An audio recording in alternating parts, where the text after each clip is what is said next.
My first trip to China was in 2007. I landed in Beijing, a city I didn't yet understand.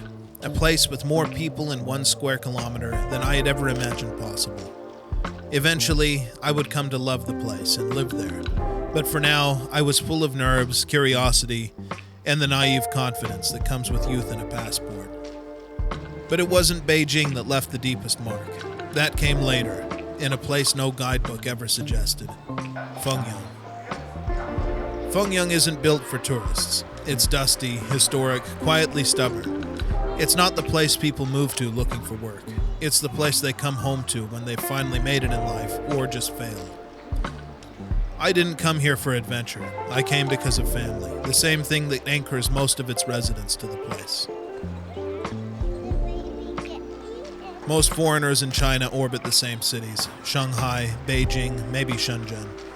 They gather in bars with imported beers, swapping stories of culture shock and teaching gigs. I had that too. Friends from Germany, the UK, South Africa, and the States, of course. But I always ended up somewhere else. In a smoky room playing mahjong with cousins, eating sunflower seeds, drinking lukewarm cola from the corner shop. It's strange to become a regular in a town where you'll always stand out, where you'll always be a little foreign. But something about Fengyang made space for me. Or maybe I just stayed long enough that I stopped caring about standing out.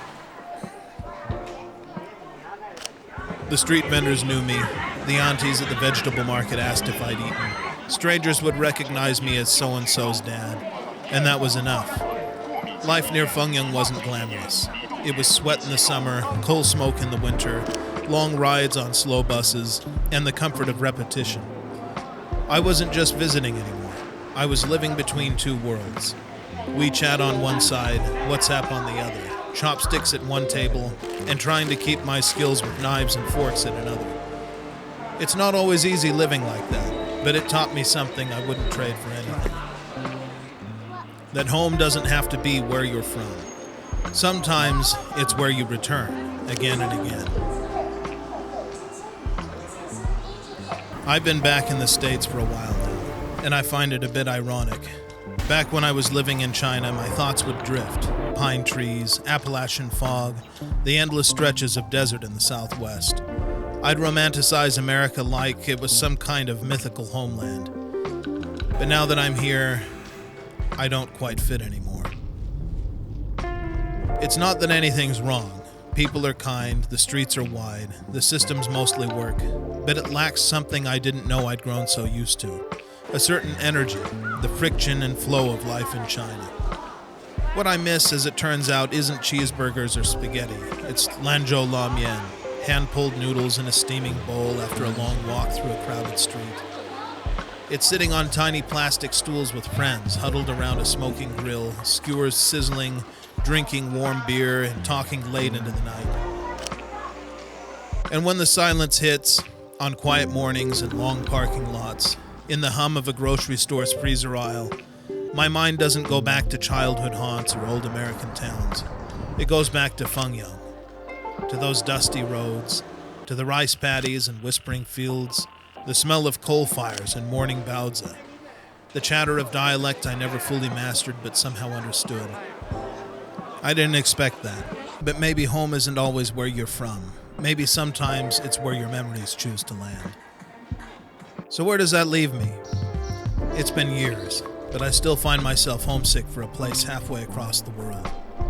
Back here, everything's familiar, but it doesn't feel familiar. I know the roads, the language, the rhythm, but part of me is still on a dusty street in Fengyang, trying to buy milk tea in a crowded market. Friends and families want to call out for pizza on a Saturday night, but I find myself wishing for a crowded hot pot restaurant, or a crowded night market selling food Westerners wouldn't recognize. And it's not just the food. It's the noise, the movement, the chaos that somehow made sense. It's being shoulder to shoulder with strangers and still feeling connected. It's the small routines, dodging scooters, counting out change, chatting with the Jianbing vendor who remembered how I liked mine. Those things don't exist here. Or if they do, they're buried under drive-thrus and quiet suburbs. And sometimes, I wonder if I really came back at all. Some essential part of me is still over there. I scroll through old photos sometimes, not out of nostalgia exactly, but to remind myself it was real, that I didn't imagine the steam rising from morning noodles, or the echo of fireworks on a Tuesday night, that there was a time and a place where I was both foreign and familiar, misplaced but grounded. Maybe that's what home really is, not a location but attention, a place that changes you, even after you leave. And maybe, just maybe, you don't go looking for home. Maybe it finds you, on a side street, over tea, in a language you're still learning to understand. These days, life moves slower. I brew coffee in the morning. I take my son to school. Buddy. I try to teach him a little Mandarin now and then, just enough to hold on to something.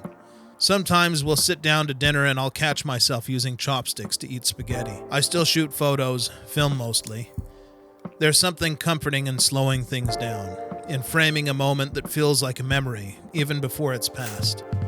And maybe that's why I keep telling these stories. Not because I'm trying to relive the past, but because it shaped the lens that I see the world through now. So where does that leave me? Somewhere in between, I guess. Between two homes, two languages, two lives. And honestly, I'm okay with that. ไฟพะวงหลงเฝ้าสาวเจ้าบางประกงทางห้วยงงหลงเกิน